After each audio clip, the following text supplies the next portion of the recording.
इतिहासातली ही अत्यंत महत्वाची निवडणूक आहे आणि पुढच्या 5 वर्षामध्ये अखंड शहराचा चेहरा मोहरा बदलणारी ही निवडणूक आहे. चेहरा मोहरा बदलणारी.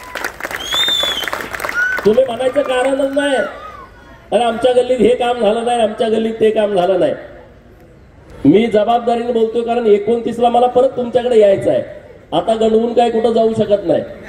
म्हणजे मी काहीतरी बोलेन डॉक्टर साहेबांना नगराध्यक्ष करायसाठी आणि आमच्या 23 उमेदवारांसाठी आम्ही काहीतरी खोटं सांगू असं नाही. परवा मी प्रभाग क्रमांक 9 मध्ये मीटिंगला गेलो होतो. मला वाटतं ते ब्राह्मणपुरी आहे. तिथल्या लोकांनी आम्हाला तक्रार सांगितली की इथं विहीर आहे, गेले 20 वर्ष झालं कोणी मुजवतच नाही. थांबा म्हटलं, आम्ही काम करू म्हटलं, काळजी करू नका. आणि काल आम्ही विहीर ती मुजवून टाकली, सगळा प्रश्न तिथला मिटवून टाकला. आमच्या विरोध पार्टीतले मित्र सांगायला लागले ही विहीर आम्ही मुजवल्या, उद्या गोपीचंद पडळकर म्हणतील मुजवली, त्यांच्यावर लक्ष देऊ नका. आयला म्हटलं खरंच त्यांचं कौतुक केलं पाहिजे. अरे आम्ही एवढं काम करतोय तरी तुम्ही सांगा ना, आम्ही काम केलं तर ते ठमकावून सांगतायत रावसाहेब यादव साहेब हे आम्ही विहीर मुजवली म्हणून. अरे काय प्रकार आहे हा. म्हणजे एक साधं उदाहरण सांगितलं मी. शहरामध्ये अनेक कामं करायची आहेत. देशामध्ये नरेंद्र मोदी साहेबांचं सरकार आहे. नरेंद्र मोदी साहेबांसारखं एक रत्न देशाला मिळाला आहे, एक विकास पुरुष देशाला मिळाला आहे. जो माणूस गुजरातचा 12 वर्ष मुख्यमंत्री होता आणि 2014 नंतर आता सलग ते 3ऱ्यांदा पंतप्रधान पदावरती बसलेले आहेत. 1 रुपयाच्या भ्रष्टाचाराचा डाग माझ्या नेत्यावरती नाही. पेपरमध्ये बातमी छापून आली नाही, टीव्हीवरती आलं नाही किंवा एवढे विरोधक खालच्या पातळीवरती जाऊन भाजपवरती टीका करतायत, नरेंद्र मोदी साहेबांवरती टीका करतायत, परंतु 1 रुपयाच्या भ्रष्टाचाराचा आरोप ना त्यांना नरेंद्र मोदी साहेबांच्या वरती करता आला किंवा त्यांच्या कॅबिनेटमध्ये जेवढे मंत्री आहेत त्यातल्या एकाही मंत्र्यावरती करता आला. असं नेतृत्व आपल्याला मिळालंय मित्रांनो. याचा सार्थ अभिमान आहे माझ्यासारख्या कार्यकर्त्याला आणि आपल्या सर्वांना. एवढ्या वर्षामध्ये 2002 ते 2025 संपताय आता पुढच्या महिन्यामध्ये, एकही सुट्टी नरेंद्र मोदी साहेबांनी घेतली नाही. एकही सुट्टी घेतली नाही. देवेंद्र फडणवीस साहेब त्याच पद्धतीनं काम करतायत. 14ला मुख्यमंत्री झाले, 14 पासून आता 2025 पर्यंत त्यांनी एक सुट्टी घेतली नाही. आपल्यासाठी त्यांनी वाहून घेतलेला आहे, लोकांच्यासाठी. आज माझ्या लाडक्या बहिणी इथं आहेत. लाडक्या बहिणींच्यासाठी आज सरकारनं खूप मोठी योजना आणली. विरोधकांनी टीका केली की योजना फसवी आहे, योजना करू नका, तुम्ही राज्य खड्ड्यात घालणार आहे, अशा पद्धतीचं आरोप केलं. एका बाजूला म्हणायचं न्याय द्या आणि दुसऱ्या बाजूला दिला की परत चुकीच्या पद्धतीनं स्टेटमेंट करायची. परत म्हणले की विधानसभा होईपर्यंतच ही योजना आहे. आज 1 वर्ष 23 तारखेला पूर्ण झाला. या योजना कायम चालू राहणार आहे देवेंद्र फडणवीस साहेबांच्या नेतृत्वामध्ये. हे मी लाडक्या बहिणींना इथं अत्यंत जबाबदारीनं सांगतोय. जेव्हा टीका पण झाली, अरे 1,500 काय होतंय, सुप्रियाताईंनी टीका केली शरद पवारांच्या लेखीनं की 1,500 रुपये काय होतंय. मग मी सभागृहामध्ये सांगितलं होतं की लाडकी बहीण योजना की मुंबईमध्ये ताज हॉटेलला बसून 1,500 रुपयाची कॉफी पिणाऱ्यांच्यासाठी नाही आहे. लाडकी बहीण योजना मुंबईमध्ये नरिमन पॉइंटला समुद्राच्या किनारी असणाऱ्या ट्रायडंट हॉटेलमध्ये 1,000 रुपयाचा चहा पिणाऱ्यासाठी नाही आहे. ही लाडकी बहीण योजना 2 लाखाचा गॉगल लावणाऱ्या मुंबईमधल्या दिदीसाठी ताईसाठी ही योजना नाही आहे. पायामध्ये 1.5 लाखाचा 2 लाखाचा सँडल घालणाऱ्या ताईसाठी ही योजना नाही आहे. काखेमध्ये 70,000ची 80,000ची 2 लाखाची पर्स घेऊन फिरणाऱ्या ताईसाठी ही लाडकी बहीण योजना नाही आहे. लाडकी बहीण योजना त्या माझ्या बहिणीसाठी आहे की जी बहीण 8 दिवस तापानं फणफणते आहे, तिला कणकणी आली आहे, परंतु 50 रुपये तिच्या जवळ नाहीत म्हणून ती दवाखान्यात इंजेक्शन घ्यायला जात नाही. त्या बहिणीसाठी ही लाडकी बहीण योजना आहे. लाडकी बहीण योजना त्या माझ्या बहिणीसाठी आहे की जेव्हा ती घरामध्ये असते आणि शाळा सुटल्यानंतर पोरग पळत पळत पळत पळत येत आहे आणि आईला म्हणतोय आई आई आई आई मला 10 रुपये दे, मला आईस्क्रीम खायचं आहे, तेव्हा तिच्या पर्समध्ये 10 रुपये नसतात. तिचे डोळे पाणावतात, तिच्या डोळ्यातून अश्रू येतात की मी माझ्या पोराला 10 रुपये देऊ शकत नाही. त्या बहिणीसाठी ही लाडकी बहीण योजना आहे की आता शाळेतलं पोरगा आल्यानंतर 10 काय 20 घे, ही सन्मानाची योजना आहे. ही सन्मानाची योजना आहे, ही मदत नाही आहे, ही स्वाभिमानाची योजना आहे. नवऱ्या पुढे हात पसरायची गरज नाही. 1,500 रुपये साठवून मी बघितलं की आता माहेरकडे जाऊन आईला साड्या घेतलेत, लाडक्या बहिणींनी घेतलेत का नाही तुम्ही विचारा. भावाला सुद्धा एक ड्रेस घेतलाय, वहिनीला एक ड्रेस घेतलाय. हे लाडकी बहीण ही सन्मानाची आणि स्वाभिमान जागृत करणारी योजना आपल्या राज्य सरकारनं माझ्या लाडक्या बहिणींसाठी आणलेली आहे. म्हणून देवेंद्र फडणवीस साहेबांच्यासाठी जोरदार टाळ्या आपण वाजवाव्यात, जोरदार. आणि योजना कंटिन्यू चालू राहणार आहे. आज आपल्या तालुक्याची परिस्थिती काय आहे? आज मी तुमच्याशी बोलत असताना 65 गावामध्ये पिण्याचं आणि शेतीचं पाणी नाही. आता नशिबाला पाऊस पडला, निसर्गाची पण मला साथ आहे.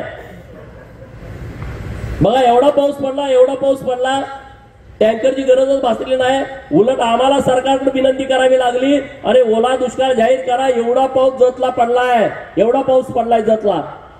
3 सर्कल मध्ये 65 मिलीमीटर पेक्षा जास्त पाऊस पडला होता. राज्याच्या मुख्यमंत्री महोदयांना भेटलो आणि त्याला विनंती केली, साहेब 65 मिलीमीटर पेक्षा जास्त पाऊस पडल्यानंतर आपलं सरकार मदत देत आहे, पण सर्व सर्कल मध्ये 65 मिलीमीटर पाऊस पडला नाही, परंतु 65 मिलीमीटर पाऊस जिथं पडलाय त्याच्यापेक्षा जास्तीचं नुकसान इतर सर्कल मध्ये झालंय. सरसकट सगळ्या शेतकऱ्यांना तुम्ही मदत करा. मुख्यमंत्री महोदयांनी निर्णय केला की ज्या शेतकऱ्यांचं नुकसान झालंय त्यांना सरसकट मदत करायची. हे आपलं सरकार आहे. आता ज्या 65 गावामध्ये पाणी नाही त्या लोकांना मी शब्द देतोय, 2026च्या डिसेंबर मध्ये आणि जास्तीत जास्त उशिरा 2027च्या जून मध्ये जत तालुका संपूर्ण दुष्काळमुक्त होणार. प्रत्येक शेतकऱ्याच्या बांधावरती पाणी जाणार, प्रत्येक शेतकऱ्याच्या बांधावरती. हे कुणी केलंय? गोपीचंद पडळकर नाही. हे कुणी केलंय? हे देवेंद्र फडणवीस नावाच्या भल्या माणसानं दुष्काळी तालुक्यांचं पुण्य बांधून घेतलंय. मित्रांनो, या काँग्रेसवाल्यांना पण मला सांगायचं आहे, हे नुसत्या जतचा विषय मिटवला नाही आहे. जत आहे, कवटेमंकाळ आहे, आटपाडी आहे, खानापूर आहे, सांगोला आहे, मंगळवेढा आहे, माळशिरसचा दक्षिणेकडचा भाग आहे, मान आहे, खटाव आहे, फलटण आहे, कोरेगाव आहे. आपल्या पश्चिम महाराष्ट्रातला आणि सांगली जिल्ह्यातला पलीकडचा शिराळा तालुका आहे जो डोंगर भागामध्ये येतो. या सगळ्या लोकांना हजारो कोटी रुपयाचा निधी माननीय देवेंद्र फडणवीस साहेबांनी दिलाय. जत शहरासाठी काय दिलं? जत शहरासाठी पिण्याच्या पाण्याची योजना दिली. आज 8 दिवस पाणी येत नाही. फक्त पुढचे 4 महिने वेळ तुम्ही आम्हाला द्या, तुम्हाला 24 तास स्वच्छ पाणी घराघरात देण्याची व्यवस्था माननीय डॉक्टर आळली साहेबांच्या नेतृत्वामध्ये आम्ही करतोय. आज त्या बहिणीला माहित आहे पाणी भरायचं काय त्रास होतो. मी काल बैठकीला गेलो होतो, त्या बहिणी म्हणल्या आम्ही लग्नाला जात नाही. ज्या दिवशी पाणी यायचं आहे, लग्नाला गेलो आणि पाणी आलं तर करणार काय? परत 8 दिवस पाणी येत नाही. एखादा पाहुण्याचं मयत झालं आणि तिकडं पाहुण्याचं माती आहे आणि इकडं पाणी येण्याचं टायमिंग आहे, ती भगिनी मातीला जाऊ शकत नाही. ती म्हणते जर आज पाणी आलं नाही तर 8 दिवसांना आमची परिस्थिती काय होईल? मग ज्या लोकांच्याकडे घर आहेत, ज्या लोकांच्याकडे पाणी साठवायची व्यवस्था आहे त्यांचं एक वेळ ठीक आहे हो, परंतु उमराणी रोडला माझी बहीण ज्या 10 बाय 10च्या पत्र्याच्या खोलीमध्ये राहते आहे, एकता नगर मधली माझी बहीण ज्या 10 बाय 10च्या खोलीमध्ये राहते आहे, तिकडे रस्त्यावरती माझा घिसाडी समाज निगडी रोडला 12-13 घरं रस्त्यावरती राहत आहेत. इंदिरानगर मधली लोक, त्यांच्याकडे कुठे आहे पाणी साठवून ठेवायची व्यवस्था? 8 दिवस ते कसं करत असतील? ना त्यांच्याकडे हौद आहे, ना त्यांच्याकडे पाण्याची टाकी आहे, ना त्यांच्याकडे 2-4 बॅरेल आहेत, नाही आहे, 2 कळशे आहेत, एखादा पीप आहे, पाणी ठेवू शकत नाहीत. त्या सर्वांची काळजी भारतीय जनता पार्टीने घेतलेली आहे आणि त्या आता पाईपलाईनचं काम 70% पूर्ण झालंय. आम्ही जे बोलतो ते करतो आणि जे करता येत नाही ते आम्ही अजिबात बोलत नाही, आणि म्हणून या शहरासाठी आम्हाला काहीतरी करायचं आहे. सगळ्या पार्टीतल्या तरुण मित्रांना आवाहन करतोय, तुम्हाला जर जत तुम्हाला जर बघायचं असेल, जतचा संपूर्ण कायापालट जर तुम्हाला बघायचं असेल, पायाभूत सुविधांनी युक्त जत शहर बघायचं असेल तर तुम्ही आमच्या सोबत या. आणि जर त्यांच्याकडे विजन असेल, बिनधास्त त्यांच्या सोबत जावा. समोरच्या पार्टीकडं कुठलंही विजन नाही आहे, ते काहीही करू शकत नाही. अरे 10 लाख रुपयाचं ते गटार करू शकत नाहीत, शहराचं ते काय कल्याण करणार आहेत, हा विचार तुम्ही सगळ्या लोकांनी घ्यावा. अरे जे दादागिरीची भाषा बोलतायत, आमचा जवळचा मित्र पोरगा पुढे उभा राहिलाय, सागर पडळकर, वार्ड नंबर 2 मध्ये इच्छुक होता. त्याला म्हणे सकाळी कुणीतरी धमकी दिली, तुझं बघतो तुझं करतो, मार्केटमध्ये तुझा 1 नंबरला गाळा आहे.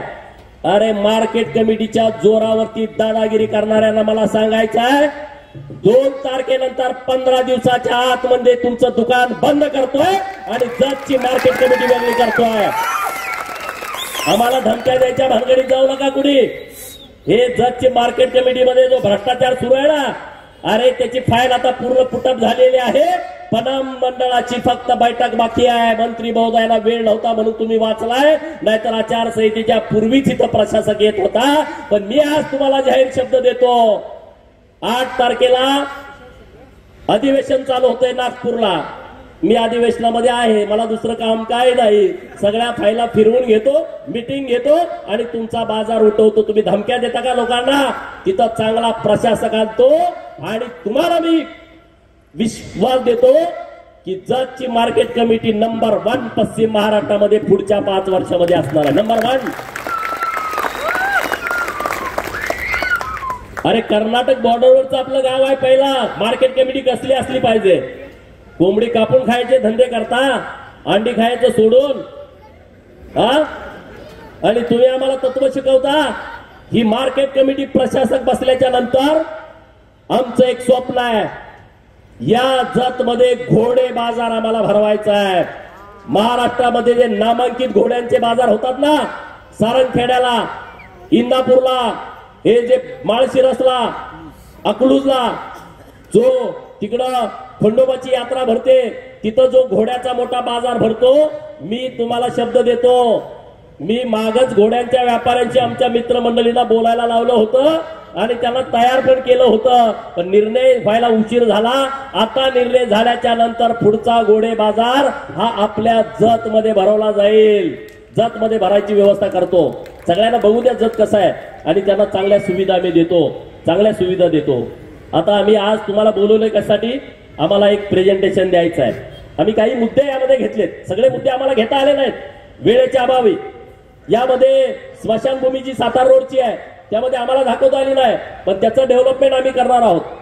आज अंतर्गत रस्त्याच्या बाबतीमध्ये 150 कोटीचा आराखडा केला आहे. कुठली गल्ली बोळामध्ये कॉन्क्रीट पडलं नाही, विस्तारित भागामध्ये कॉन्क्रीट पडलं नाही, असं अजिबात होणार नाही. प्रभाग क्रमांक 10 सगळे नवीन लोक राहायला आलेत. प्रभाग क्रमांक 8चा पलीकडचा भाग, प्रभाग क्रमांक 7च्या वाड्या वस्त्या, प्रभाग क्रमांक 6च्या वाड्या वस्त्या, प्रभाग क्रमांक 1 मधला पलीकडचा भाग, प्रभाग क्रमांक 2 मधला भाग आणि प्रभाग क्रमांक 11चा पलीकडचा भाग, या सगळ्या ठिकाणी कॉन्क्रीट रस्ते देण्यासाठीचा आराखडा आम्ही तयार केला आहे. जास्तीचं मी बोलत नाही, आणखी आपल्या सभा होणार आहे. पण तुम्हाला माझी विनंती आहे, तुम्ही आज जे काम हातात घेतलंय ते काम जतसाठी अत्यंत महत्वाचं आहे. ही राजकीय विषय नाही आहे हा. मित्रांनो, अनेक विषय आम्ही केलेले आहेत. आता किरण मामांनी चिठ्ठी दिली, तुम्ही मला आमदार केल्यानंतर आम्ही गप्प बसलो नाही. जतला माझ्या काय येतंय याच्यासाठी आम्ही रात्रंदिवस मेहनत करतोय. काहीतरी नवीन आपल्याला आलं पाहिजे. MH15 आहे, त्याचं एक उदाहरण आहे. कधी ते चालू होऊ शकतं. आता तुम्हाला सगळं बघितलंय, सगळी यंत्रणा लागलेली आहे. तुम्ही आता गाड्या बुक करा. MH15 आहे, ही जतची नवी ओळख आहे महाराष्ट्रात कुठेही गेलं तर. आज जत शहरामध्ये एक बस स्टँड आहे, डेपो आहे. उमदीसाठी नवीन बस स्टँड आम्ही प्रस्तावित केलाय, बस डेपो प्रस्तावित केलाय. आणि संजय अण्णांना मी मागाशीच बघितलं, बहुतेक उमदीचं बस डेपो हा मंजूर झालेला आहे. पत्र मला आज किंवा उद्या मिळेल, रात्री मंजूर झालाय तो. नव्यानं काहीतरी करायची आमची संकल्पना आहे. अरे लोक म्हणतात जत दुष्काळ भूमी आहे. अरे 2 वर्षानंतर जतला दुष्काळ भूमी म्हणण्याची महाराष्ट्रामध्ये कुणाची हिंमत होणार नाही. जत ही दुष्काळ भूमी नाही, जत ही देवभूमी आहे, देवभूमी आहे. जत मध्ये जेवढी मंदिरं आहेत, मला वाटतंय देशात कुठंच नसतील एका तालुक्यामध्ये एवढी मंदिरं की जिथं लाखो लोक येत आहेत. लाखो लोक येणारा मंदिराचं ठिकाण जत एवढं कुठं नाही. उदाहरणार्थ यल्लामा देवी जत, अंबामाता जत, बिळूरचा काळ भैरव, उमराणीची जन्मस्थान धनमादेवी, तिकडं लक्ष्मीचं मंदिर आपल्या खलाटीला, ब्रह्मनाथाचं मंदिर आपल्या दोरलीला, नंतर इकडं कुंभारीला गेल्यानंतर सिद्धनाथाचं मंदिर, त्याच्या पुढे कोसारीत गेल्याच्या नंतर दुर्गा मातेचं मंदिर, बेवणूरला गेल्याच्या नंतर मसोबाचं मंदिर, तिथून इकडं बनाळीला आला तर बनशंकरी माता इतकी प्रसिद्ध आहे. तीर्थक्षेत्र ब मध्ये आता आपण समावेश केलाय. बिसन सिद्धेश्वर आपल्या अचकनहळ्ळी रोडचा, तिथून खाली गेल्यानंतर कोळगिरीचा भैरवनाथाचं मंदिर जे डोंगरामध्ये आहे, झाडीमध्ये आहे. वळसंग मध्ये तर 3 पवित्र मंदिर आहेत. संघ तीर्थ आहे, तिथं करीब्रह्म आहे, तिथं केंचरायाचं मंदिर आहे, नंतर मडीसिद्धाचं मंदिर आपल्या शेड्याला आहे. तिथून पुढे गेल्याच्या नंतर आपलं सोन्याला विठ्ठलाचं मंदिर आहे, प्रसिद्ध मंदिर आहे. महाराष्ट्रातल्या आणि कर्नाटकाचं पारधी समाजाचं देवीचं मंदिर आपल्या मेंढीगिरीला आहे, मरगुबाईचं. अख्खा कर्नाटक आणि महाराष्ट्रातला पारधी समाज तिथं येतो. आपल्या गुड्डापूरची धानमादेवी, कर्नाटक महाराष्ट्रातील लाखो लोक. मागच्या 4-5 दिवसापूर्वी यात्रा झाली. अरे डोळे दिपून जातील असली मोठी यात्रा आपल्या गुड्डापूरला भरती आहे. परंतु कधी यांना निधी देता आला नव्हता. आम्ही 5 कोटी रुपयाचा निधी दिलाय, काम पूर्ण झालाय. नंतर संघची लायवा देवी, कागनरीची लायवा देवी, नंतर आमचा कुलाळवाडीचा म्हातारबा देव, खंडोबा देव कुलाळवाडीचा, किती मोठी यात्रा भरते. उमदीचं मलकार सिद्धाचं मंदिर, बेळोणगीचं मलकार सिद्धाचं मंदिर, नंतर अलमप्रभूचं मंदिर बालगावाचं आहे. कोणत्या माता आपल्या कोणत्या बोबलातला आहे. तिकडं आपल्या भिवरगीला बेळण सिद्धाचं मंदिर आहे. इतकी पवित्र मंदिर आहेत. मोठेवाडीच्या मरगुबाईचं मंदिर मोठेवाडीच्या फॉरेस्ट मध्ये आहे, परंतु त्यांना पैसा मिळाला नाही. आम्ही पैसा देतो ना. पांढरेवाडीचं मरगुबाईचं मंदिर, हे जे मंदिर आहेत. इकडं आपल्या मुचंडीचं दर्याबाचं मंदिर, मुचंडीचं रामतीर्थाचं मंदिर, कितीतरी मंदिर आहेत. 33च्या वर मंदिर आहेत. आराखड्याचं काम सुरू आहे. मी तुम्हाला 8-15 दिवसांमध्ये त्याचं प्रेझेंटेशन देतोय आणि सरकारकडे मागणी करतोय, माझ्या जतला देवभूमी म्हणून सरकारनं अधिकृत जाहीर करावं. आणि देवांची भूमी आहे. एवढं मोठं पावित्र्य येत आहे. शेटीताई म्हणून आपल्या सोरडीचं मंदिर आहे. तिथं मला मातंग समाजाचे आमचे सहकारी भेटले, ते पुजारी आहेत तिथले. एवढी मोठी मंदिरं, 1 रुपयाचा फंड तुम्हाला देता आला नाही. तुम्ही फक्त गोपीचंदला शिव्या देताय, दुसरं काय करताय? तुमच्या प्रचाराचा मुद्दा काय? गोपीचंद असा बोलतोय, गोपीचंद तसा बोलतोय, गोपीचंद असभ्य आहे, गोपीचंद वाचाळवीर आहे. अरे तुम्हाला अक्कल आहेत का रे? हा, इथलं बोला ना, कामाचं बोला ना. गटारीमध्ये घाण साचल्या, त्याचं काय करायचं ते सांगा. पाणी 8-8 दिवस येत नाही, त्याचं काय करायचं सांगा. इथं आमच्या एकता नगर मध्ये आम्ही तिथल्या महिलांच्यासाठी शौचालय मंजूर करून दिलंय, तुम्ही तिथं काम करू देत नाही ते सांगा. तिथं आता एवढं गर्दीचं ठिकाण आहे, माझ्या बहिणींनी शौचालयासाठी जायचं कुठं हे सांगा. तिथं एसटी स्टँड मध्ये बसायला जागा नाही, तिथं माझ्या बहिणी तिथं बसतायत, रात्री अपरात्री बसतायत, त्यांच्या सुरक्षेचं काय हे बोला ना. तिकडे लिंगायत समाजाची स्मशानभूमी आहे उमराणे रोडला. अरे ते पवित्र ठिकाण आहे. आमच्या भावना आहे तिथं, आमच्या आईचं, आमच्या वडिलांचं, आमच्या भावाचं तिथं दफन झालेलं आहे. ती काय परिस्थिती आहे त्याच्यावरती बोला ना. या डेव्हलपमेंटवरती बोला. यल्लामा मातेचं मंदिर एवढ्या वर्षापासून आहे, तिथं काय डेव्हलपमेंट आहे, तिथं काय परिस्थिती आहे, या विषयावरती कुणी बोलायला तयार नाही. ते काय बोलतायत, डॉक्टर दवाखान्याच्या बाहेर येत नाही. येतय ना, आता खुर्ची बसल्यानंतर डॉक्टर येतय, डॉक्टरची टेन्शन तुम्ही घेऊ नका. डॉक्टर काम करण्यासाठी आता त्यांनी ठरवलंय, मॅडमची त्यांनी लेखी परवानगी घेतलेली आहे, काही काळजी करू नका तुम्ही. मॅडम बेंगलोरला होत्या म्हणून बरं डॉक्टर तयार झालं. डॉक्टरला म्हटलं मॅडम बेंगलोरला आहे तोपर्यंत तुम्ही कौल द्या, नाहीतर मॅडम एकदम राजकारण्यावरती रागात आहेत. कारण मागच्या वेळेस त्यांना अनुभव आलेला आहे, विधानसभेचा अनुभव आलेला आहे. आणि त्यामुळे एक चांगला माणूस, अरे वेल एज्युकेटेड माणूस आहे ना. MBBS MD अंकली गावातला एका सामान्य कुटुंबातला पोरगा मेरिट वरती MBBS ला जातो, MD होतो. या आपल्या जत मध्ये प्रॅक्टिस करतो, एक मोठं नामांकित हॉस्पिटल चालवतो, BAMS मेडिकल कॉलेज उभा करतो. अरे महाराष्ट्राच्या कानाकोपऱ्यात ती पोरं जतला आली ना, त्याला काय माहित होतं जत कुठं आहे काय.